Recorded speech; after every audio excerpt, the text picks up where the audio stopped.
இது காக்கை கொல்லி மூலிகை.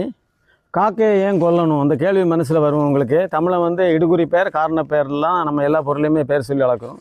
அந்த காலத்தில் உணவு போராட்டம் இருந்துச்சு. மக்களுக்கு சாப்பாடு கிடைக்காத டைமில் காக்கைகளெல்லாம் சாப்பிட்டது உண்மை. நான் மறக்கல, குமரி மாவட்டத்தில் நிறைய பேர் குரங்கு சாப்பிட்ருக்காங்க.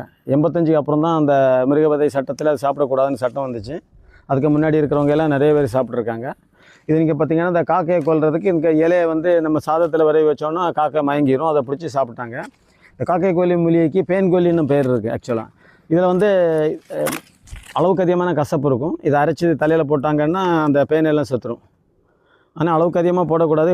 பிட்யூட்டரி கிளாண்டு டீஆக்டிவேட் ஆகிரும். இதில் அளவுக்கு அதிகமான கசப்பு சுவை இருக்குது. இங்கே சாப்பிட்டு பார்த்திங்கன்னா இது என்ன செய்யணும்னா நம்ம உடம்புல இருக்கிற ஆக்சிடைஸ்ட்டை குறைச்சிரும்.